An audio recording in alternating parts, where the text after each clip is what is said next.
Hey guys, I'm so excited to be back, and I'm going to finish up this Reading the Major Arcana series. And after I finish this series, I have other stuff planned. We're going to go a whole separate direction.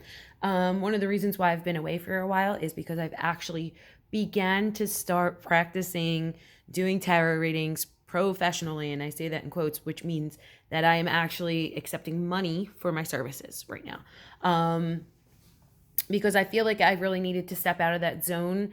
I have to take accountability and trust myself enough to say, hey, I am worth this, donation for this reading. Like, my time is worth it. My energy is worth it. And the knowledge that I've obtained over the last 18 years is worth it. So, it's just part of your growth as a tarot reader. You should not start charging money immediately when you do not have a full understanding of these cards. That's just my suggestion to you.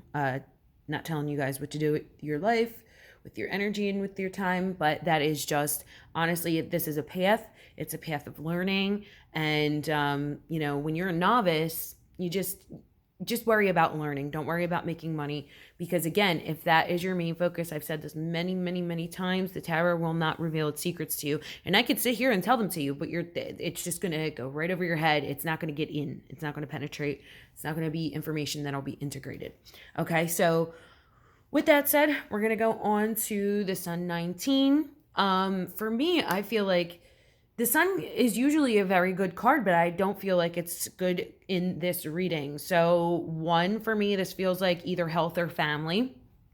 So this is Saturn in Leo. Leo rules the heart space, and so does the solar plexus, where our inner sun lies. And whenever we have swords, inverted swords, things like that, that's issues and problems. So this is matters of the heart, which either can be the actual heart, so we can be talking about the actual health of what's going on in the heart and in the solar plexus. Also, this could be referring to an actual sun in a family who's causing some type of discord here. And usually the Five of Wands in just mundane life, it portrays bickering and family issues, or bickering with coworkers, people who are around you on your level in your life. Saturn in Leo, Saturn's always a detriment. So when we're talking about the heart space, it's a detriment to the heart. So we could be talking about health issues with the heart. I don't like to talk about health a lot when people ask me about it. When I do pick it up, I don't mind talking about it. It's just something I'm not comfortable with, because I'm not a doctor. I can't diagnose you. It just doesn't feel right to me. So also the Five of Wands, when it is negative, I feel like we're in the middle of a fight. There's no resolution right now.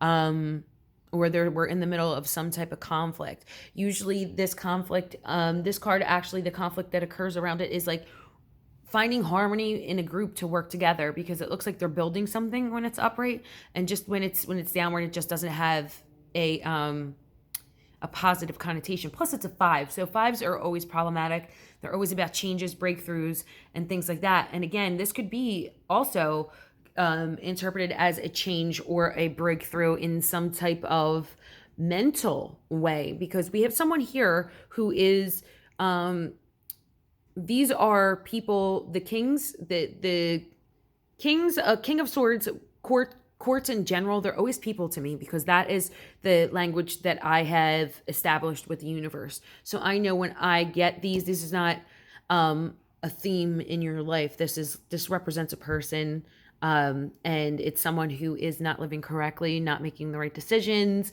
This is someone who could be very judgmental, someone who just isn't thinking the right way, or doesn't have a normal way of thinking. This could be a controlling person.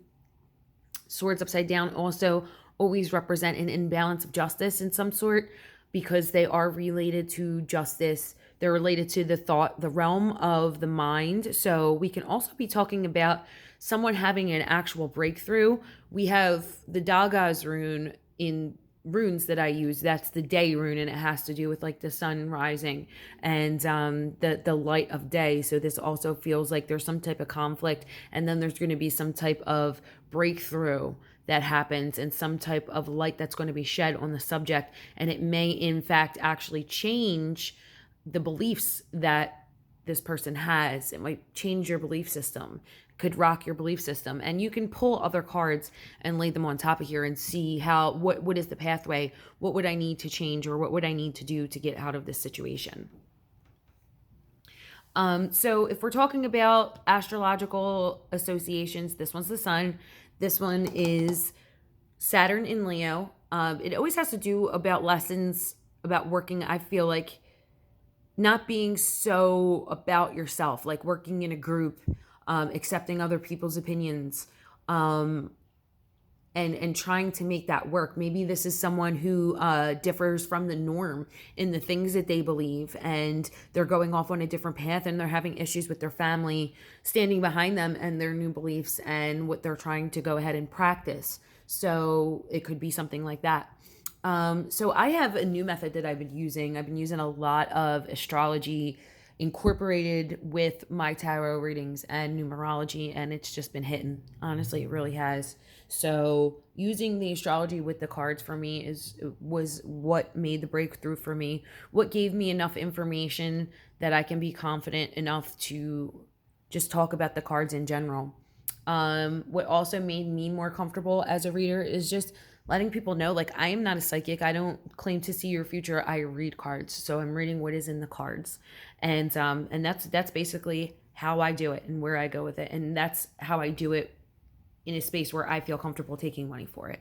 So I know, I'm not presenting myself as a sham, as a charlatan, and that I have the best intentions in mind. I always channel my certain deities and my certain gods that I work with. I say prayers before I do everything. And that's just the way I work. So I'm just going to move on to the next one. I'm going to end this video here. Thank you so much to the new subscribers. By the way, I've had a couple since the last video. I appreciate you. I hope you're learning from this stuff. I hope you're enjoying it. And I'll see you on the next video.